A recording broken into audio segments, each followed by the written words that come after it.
राधे राधे बहन। मैं हूँ मोनिका।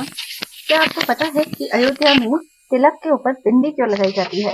और अगर नहीं पता है तो आप फटाफट से मुझे फॉलो कर लीजिए। अगर फेसबुक से देख रहे हैं तो फॉलो कर लीजिए, और यूट्यूब से देख रहे हैं तो सब्सक्राइब कर लीजिए, क्योंकि इससे रिलेटेड आज मैं आपको बहुत ही सुंदर सी कथा सुनाने जा रही हूँ। और उसके बाद आप मुझे फॉलो करे बगैर तो जा ही नहीं पाएंगे। तो कथा कुछ इस तरह से है। तो इसके लिए हम चलते हैं अयोध्या में।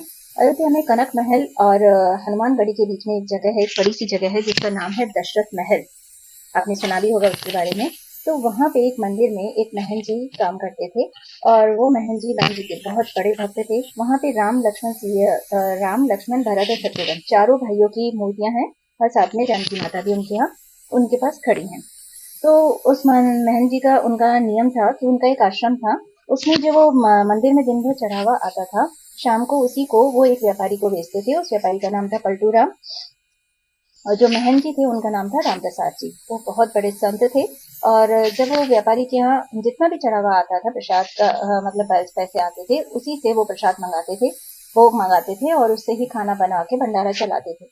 तो उनके यहाँ किसी को रोक टोक नहीं थी, कोई भी जाके खा सकता था। लेकिन जो चढ़ावे के पैसे आते थे उसी से भोग बनता था। तो रोज का नियम था, पलटू राम के यहाँ पे कोई जाता था पैसे लेके, और वहां से सामग्री ले आता था, और वो महन जी खाना बना के भंडारा किया करते थे।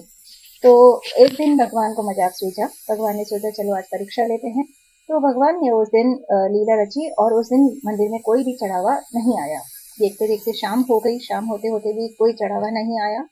तो महन जी ने अपने एक सेवक को पलटू राम के यहाँ पे भेजा कि जाके आज उधार में सामान ले आओ। जब सेवक में उनके यहाँ पलटू राम के यहाँ पहुंचा, तो पलटू राम ने सामान देने से मना कर दिया और बोला कि उधार का कोई सामान नहीं देते हैं महन जी से, हमारा मतलब नगद का हिसाब किताब चलता है। उन्होंने पलटू राम ने मना कर दिया। वो लौट के आ गए। तो राम प्रसाद जी बड़े उदास हुए उस दिन कि आज भगवान को भोग नहीं लग पाएगा। तो उन्होंने फिर भगवान को रात को जल का ही भोग लगाया, और खुद भी जल ही पी के, और भगवान को पीला पीताम्बर उड़ा के सुला दिया। और उसके बाद उनका नियम था कि वो रोज भजन किया करते थे, और बैठ के उन्होंने थोड़ी देर बेरह के भजन गाए, जिसमें वो अश्रुधारा बहती थी उनकी। इतना तन्मय होकर वो भजन किया करते थे। भजन करते करते वो रोते रोते सो गए।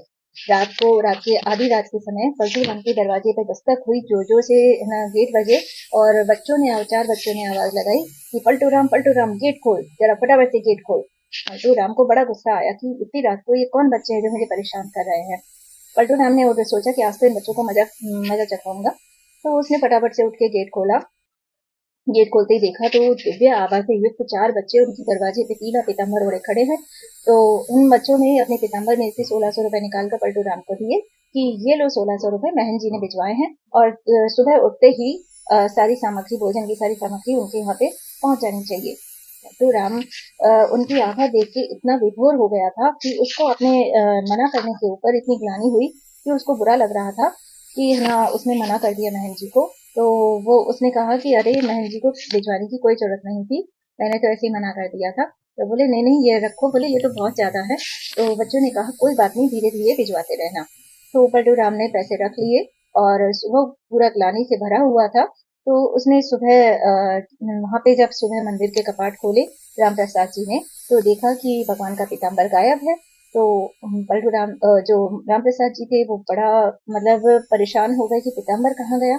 इतने में पलटू राम सामग्री से भरी हुई गाड़ियां लेके राम प्रसाद जी के पास पहुंचता है, और उनको सारी सामग्री दे के उनके चरणों में गिर पड़ता है कि आप मुझे माफ कर दो कि मैंने आपको मना किया, लेकिन मुझे उन चारों बच्चों के एक बार दर्शन करा दो जो मेरे पास रात को 1600 रुपए लेके आए थे।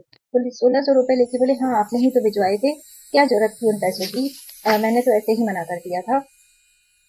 जो राम प्रसाद जी थे वो सब समझ गए। फिर पलटू राम ने वो वाला पीला पीताम्बर भी उन महन जी को दे दिया कि ये बच्चे अपना पीताम्बर भूल गए थे, और ये पीताम्बर भी आप रख लीजिए। तो महन जी सब सारी लीला समझ गए राम जी की, और वो गर्भगृह में जाके दहाड़े मार मार के रोने लगे कि भगवान, सारी उम्र सेवा मैंने करी, आपकी चिंता मैंने करी, और दर्शन दे दिए उस पलटू राम को जो आपको जानता नहीं है, समझता नहीं है, मानता नहीं है। आपने उसको जाके दर्शन दे दिए। और वो रोते रोते मूर्छित हो गया। लेकिन इस कहानी से दो जिंदगियों की मतलब दो जनों की जिंदगी पूरी तरह से बदल गई। एक तो पलटू राम की। पलटू राम का जो व्यापारी वाला नेचर था वो बिल्कुल चेंज हो गया, और वो भगवान का बहुत बड़ा भक्त बना और बहुत बड़ा संत बना, और संत पलटूराम के नाम से वो फेमस हुआ। और इधर महल जी जो मूर्छित हो गए थे, उन्हें चारों भाइयों और माता जानकी ने दर्शन दिए और उनको कहा कि हमने तुम्हारी तपस्या से प्रसन्न होकर तुम्हारी सुविधा के लिए किया था। और उनको सपने में दर्शन दिए। तो भक्तों, अगर भगवान प्रसन्न हो जाते हैं और फिर तब आई बिंदी की कथा। तब माता जानकी ने राम प्रसाद जी के माथे पे तिलक के ऊपर बिंदी लगाई। तभी से अयोध्या में तिलक के ऊपर बिंदी लगाने की प्रथा स्टार्ट हुई। तो भक्तों, इससे ये साबित होता है कि भगवान अपने भक्त के लिए कुछ भी कर सकते हैं और किसी भी सीमा तक जा सकते हैं। तो ऐसी ही कहानियां सुनने के लिए फटाफट से आप मुझे फॉलो कर लीजिए। फेसबुक से देख रहे हैं और यूट्यूब से देख रहे हैं तो सब्सक्राइब भी कर लीजिए। मिलते हैं। राधे राधे।